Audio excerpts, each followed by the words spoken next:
لو نفسك تعملي صينية جلاش طعمها خطير ومش مكلفة خالص خالص ومن غير لف ولا توريق ولا تعب، الفيديو ده معمول عشانك. النهاردة هنعمل مع بعض صينية جلاش اقتصادية طعمها لذيذ جدا جدا بتشريبة تحفة كده، هتخليها طعمها مختلف خالص عن الجلاش الطبيعي اللي احنا بنعمله، وكمان احلى من الفطير اللي احنا بنبقى نعمله بالجلاش بطريقة سهلة وبسيطة وطعمه يجنن وموفر. يلا كده بينا نبدأ.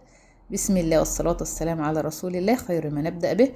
عن هنا لفة جلاش سليمة أو كانت في الفريزر اللي موجود عندك ممكن تستخدمي. يعني كان عندي لفة جلاش كده باقية من رمضان، كل واحدة فيها شوية فقمت مطلعاهم.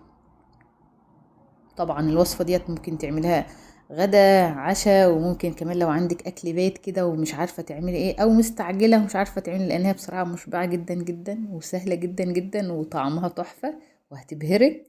يلا بينا كده نقصقص كل الجلاش بتاعنا أو نقطعه بالسكينة لو انتي مش حابة تعمليه بالمقص. هنقصقص كل الكمية اللي عندنا بالمقص. لو أول مرة تتابعوني اشتركوا في القناة وفعلوا الجرس عشان يوصلكوا كل جديد، وحطوا لايك وكومنت حلو منكم كده عشان القناة تكبر بيكم. بعد ما قطعنا كده كل الجلاش بتاعنا، ما شاء الله بيعمل كمية حلوة قوي قوي ومناسبة للغدا، يعني مشبعة جدا. هنحاول كده نفرده عن بعض عشان يبقى ايه عامل معانا طبقات في قلب الجلاش.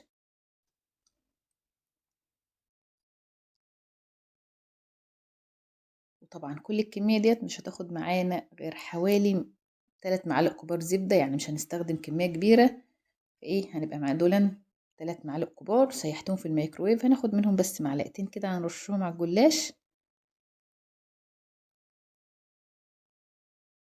بس، وناخد سيب الباقي معانا في الطبسية كده، هناخد نصه ونسيب نصه ونقلبه كويس جدا كده مع بعضه لحد ما ياخد ايه تلميعة خفيفة كده من الزبدة.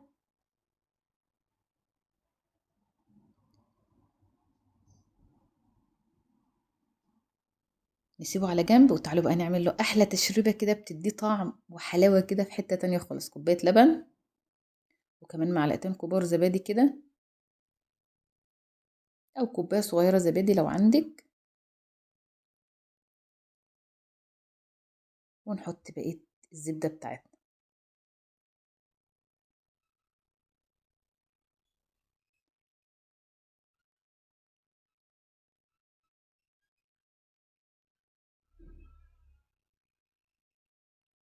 ونقلب كده نحطها على جنب.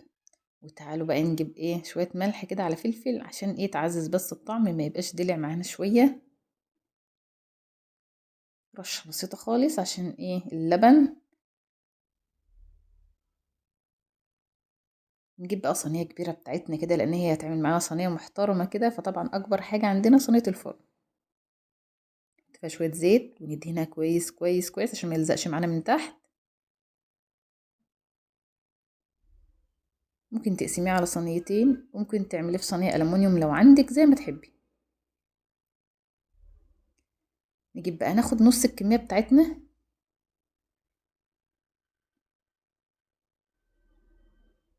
ونفردها، نحاول نفردها واحنا بننزلها كده عشان ما تبقاش لازقة في بعضها وحتة سميكة وحتة لأ.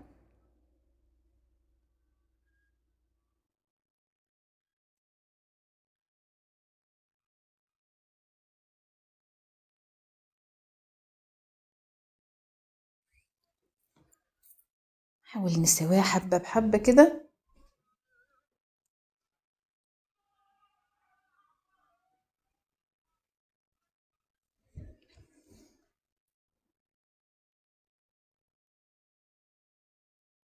أهم حاجة الطبقة اللي تحت. وبعدين بقى نجيب بقى التشريبة بتاعتنا كده نقلبها كويس ونبدأ نرش. هي طبعا تحس ان هي تقلت شوية فاحنا ندلفها في الميكرويف عشان تفك الزبدة معانا شوية ونرجع لها تاني كده. نبدأ نغطي كده كل الجلاش بتاعنا كده ايه نرش عليه كده خفيف خفيف خالص.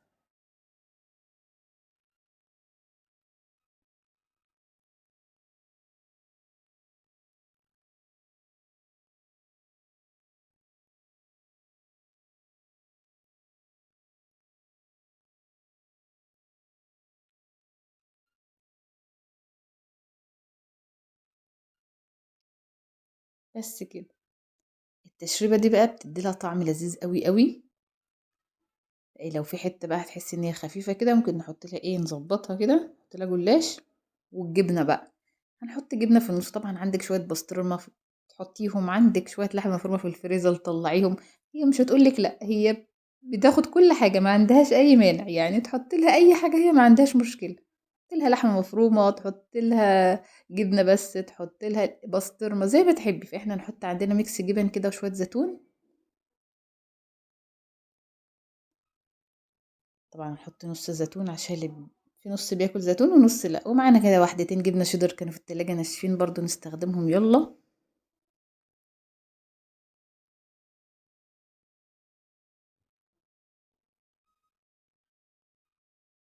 طبعا ممكن تستخدمي جبنة قريش، جبنة كريمي، جبنة رومي، أي نوع جبنة عندك. هي بتحب كل أنواع الجبن عادي. نبدأ نغطي وشها كده تاني بالطبقة التانية بتاعتنا من الجلاش.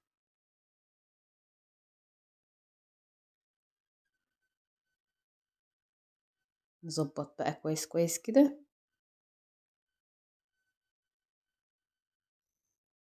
وبعدين نضغط عليها كويس علشان تمسك نفسها كده لما تاخد الوش الأخير، فتبقى ايه، تطلع قطعة ماسكة نفسها يعني. وهل اكتفينا؟ لا طبعا، هنحط بقيت بقى التشريبة بتاعتنا كده ونغطي كويس جدا. طبعا لو حسيت ان هي زيادة ما تكمليهاش يعني، حاولي بس كده ايه، زي ما بنقول كده بالبلدي، نسقسق وشها بس كده عشان ما تعجنش معانا. فطبعا الكمية بتاعتي كانت مظبوطة كده على قدها.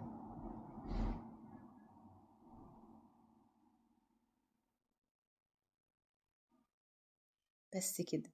هل اكتفينا؟ لا طبعا.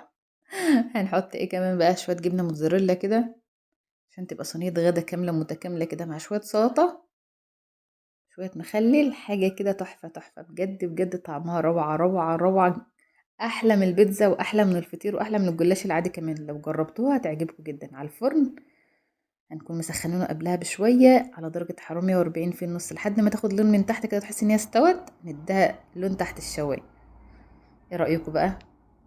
بجد بجد خطيرة خطيرة. نقطعها بقى كده ونقدم معاها سلطة، نقدم معاها مخلل، زي ما تحبي.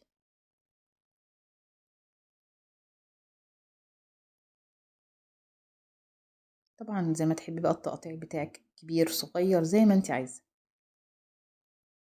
هنطلع حتة كده رغم ان هي لسه سخنة جدا. ايوه، جميلة جدا جدا، وريحتها قلب الدنيا بجد بجد، تحفة. نقدمها بقى كده مع شوية سلطة، شوية زيتون، بطاطس محمرة، وبألف هنا وشفا على قلبكم. جربوها قولوا ايه رأيكم فيها. ولو وصلتوا لهنا، لايك وكومنت حلو منكم كده. ولو مش مشترك في القناة اشترك، تكبر بيكم. وشكرا من قلبي لكل اللي بيتابعني، وشكرا من قلبي اللي بيتابع الفيديو الآخر. واشوفكم تاني ان شاء الله فيديو جديد من مطبخي.